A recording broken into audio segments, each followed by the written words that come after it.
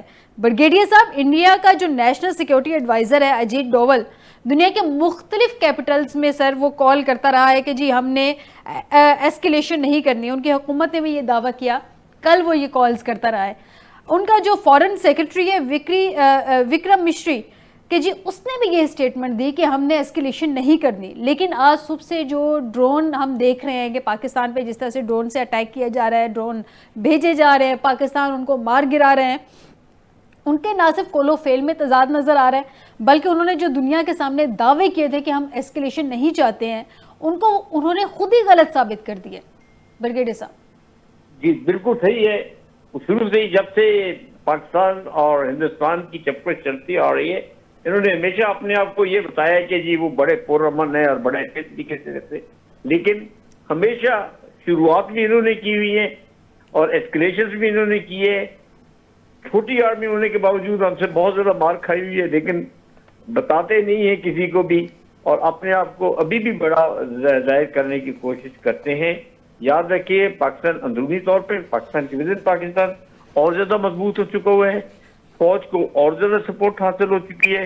اسی طرح بیرونی طور پہ چاہے وہ چین ہو، چاہے وہ ترکی ہو، چاہے وہ بنگلہ دیش ہو، ہم سب کے ساتھ ہیں. ان سب کی سپورٹ ہمارے ساتھ ہے اور انشاءاللہ تعالیٰ یہ رہے گی. یہ جو ڈپلومیٹک منورز ہیں یہ انشاءاللہ جاری رہیں گے اور ہمیں ان سب کی جو ہے وہ ساتھ رہے گا ہمارے ساتھ. انشاءاللہ. ہاں ہم لوگ بہتری کی طرف جائیں گے, بہت بہتری کی طرف جائیں گے, کیونکہ ہماری ٹیکنالوجی میں اس پہ سائبر وارفیئر میں ہمارا اپر ہیڈ ہے اور انشاءاللہ رہے گا. انشاءاللہ جی. بہت شکریہ بریگیڈیئر ریٹائرڈ خالد نذیر صاحب آپ کا ہمیں اس اسپیشل ٹرانسمیشن میں جوائن کرنے کے لیے. کنہ صاحب مجھے یہ بتائیے کہ ایک جانب تو ہم دیکھ رہے ہیں کہ رافیل کی تباہی بھارتی نظام کے لیے اسٹریٹجک, نفسیاتی اور سفارتی دھچکا ہے, بہت بڑا دھچکا ہے. دوسری جانب بھارت کی نفسیات جو ہے نا, ایسا لگ رہا ہے کہ جیسے کوئی نفسیاتی مریض ہوتا ہے, اس طرح کی حرکتیں کر رہا ہے. ایک جانب تو وہ دنیا کو بتا رہا ہے کالز کر کے کہ ہم نے اسکلیشن نہیں کرنی, دوسری جانب اس نے عرب دنیا سے مدد کی اپیل بھی کر دی ہے. مطلب اس نے اسپیشلی متحدہ عرب امارات سے درخواست کی ہے کہ وہ پاکستان پہ اثر رسوخ استعمال کریں. یہ جو ہمارے پاس رپورٹڈلی یہ خبریں آئی ہیں ذرائع کے مطابق کہ وہ کشیدگی کم ہو سکے. تیسری جانب وہ خود ہی اٹیک بھی کیے جا رہے ہیں. یہ ایگزیکٹلی آپ کے خیال میں, چونکہ وار سچویشن ہے, آپ نے سچویشنز کو ہینڈل کیا ہوا ہے, یہ کیا اسٹریٹجی ہے؟ جی وہ کہتے ہیں کہ جنگ میں سرپرائز کا ایلیمنٹ, جنگ میں اسٹریٹجی کا, جنگ میں کتنے سارے فیکٹرز اور ہوتے ہیں. آپ اکانومک فیکٹر بھی دیکھتے ہیں, اکوپمنٹ بھی دیکھتے ہیں, ٹریننگ بھی دیکھتے ہیں, آپ کمبٹ وردینس بھی دیکھتے ہیں ٹروپس کی, بے شمار چیزیں دیکھنے کے بعد فیصلہ کرتے ہیں. میں سمجھتا ہوں جی جو اس نے یو اے ای کو کہا ہے جی, اس میں اس کی شکست, اس کی کمزوری, اس کی گھبراہٹ, اس کی فیلئر, اور اس کے ساتھ ہی ہماری طاقت, ہماری ٹیکنالوجی, ہماری ڈیووشن, ہمارا جذبہ جہاد, اور ہماری ساری قوم کٹھی ہو گئی ہے. ہم ڈیوائیڈڈ تھے اپنے چھوٹے چھوٹے معاملات میں, سیاسی طور پہ اندرونی میں, اور بحث مباحثے میں ہمیں اس نے یکجا کر دی ہے. بھارت ایک ہمارا ایسا دشمن ہے کہ جس کے اگینسٹ میرے خیال میں کوئی بھی ایشو ہو, ہر سیاسی مسئلہ, ہر اندرونی مسئلہ بھلا کے پوری قوم ایک پیج پہ آ گئی. وہ وقت ہے جی کہ عزائم کو سینوں میں بیدار کر دے, نگاہ مسلمان کو تلوار کر دے. شہادت ہے مطلوب مقصود مومن, نہ مال غنیمت نہ کشور کشا. تو ہم تو سارا کچھ چھوڑ کے, ہر چیز چھوڑ کے قوم کھڑی ہو گئی ہے اپنے افواج کے ساتھ, اور افواج جو پرفارمنس دے رہے ہیں وہ ہسٹورک پرفارمنس دے رہی ہے. جو ہماری پولیٹیکل گورنمنٹ اور آرمی اور فورسز نے پرفارمنس دی ہے وہ ایک ہسٹری کا ایک روشن باب ہے جو کہ اس وقت لکھا جا رہا ہے. ہر روز کی کارروائی, ہر وقت کی, ہر سیکٹر کی کارروائی سے یہ پتہ چلتا ہے کہ اس کے پیچھے پوری پلاننگ ہے, اور بڑی ہی سمجھداری سے اور طریقے سے. اس کے پیچھے صرف انڈیا نہیں ہے, اور بھی بہت سارے ہاتھ ہیں. انڈیا نہیں ہے, سب شامل ہیں. اور انشاءاللہ تعالی اس دفعہ جب جنگ ہوگی تو یہ غزوہ ہند انڈیا کا مسئلہ ہمیشہ کے لیے ختم کر دے گا. ہم انڈیا نے باز نہیں آنا بی ایل اے سے اور ٹی ٹی پی کو سپورٹ کرنے سے. میں انڈیا کو چیلنج کرتا ہوں اور میں کاشن کرتا ہوں کہ ہم بھی باز نہیں آئیں گے پھر پنجاب, ایسٹ پنجاب کی لبریشن آرمی بنانے سے, کشمیر کی لبریشن آرمی بنانے سے, ایسٹ بنگال کی لبریشن آرمی, آسام کی لبریشن آرمی, اور جوناگڑھ اور حیدرآباد لوکیشن ہماری ہے, اس کی آرمی بنانے سے. جگہ جگہ ہم تمہیں ڈینٹ ڈالیں گے, سبق دے دیں گے کہ کس طریقے سے دہشت گردی دوسرے ملکوں میں کی جاتی ہے. درست کہہ رہے ہیں. ناظرین ہمیں جوائن کیا ہے نذیر حسین صاحب ہیں, سابق سفیر ہیں. بہت شکریہ نذیر صاحب آپ کا ہمیں جوائن کرنے کے لیے. نذیر صاحب یہ پہلی مرتبہ ہوا ہے کہ تفصیلات جو ہمارے سامنے ہے کہ رافیل جہاز کسی کمبیٹ کے اندر گرا ہے, یعنی کہ بتایا گیا کہ کوئی 60-70 جہاز ہمارے تھے ہوا میں, کوئی 60-70 جو تھے وہ انڈیا کی طرف سے تھے, ان کے تھے. شاید اتنا بڑا کمبیٹ نہیں ہوا. آج کل کی ماڈرن ٹیکنالوجی میں بیونڈ ویژول رینج کی میں بات کر رہی ہوں. ایک چیز تو کلیئر ہو گئی ہے, جو آج جس طرح سے ڈرونز بھی انڈیا نے بھیجے ہیں, ابھی یہ معاملہ 1-2 دن میں تھمنے والا نہیں ہے. یہ لمبا چلے گا ابھی یہ معاملہ, بلکہ اس جنگ کو ابھی انڈیا لمبا چلائے گا, وہ اس کو لمبا کھینچے گا, کیونکہ انڈیا کی جو ایئر سپیریورٹی ہے وہ تو اب ختم ہو گئی نا رافیل تباہ ہونے کے بعد. اب اسٹریٹجی ایک تبدیلی کی صورت میں سامنے آئی ہے انڈیا کی جو اسٹریٹجی ہے.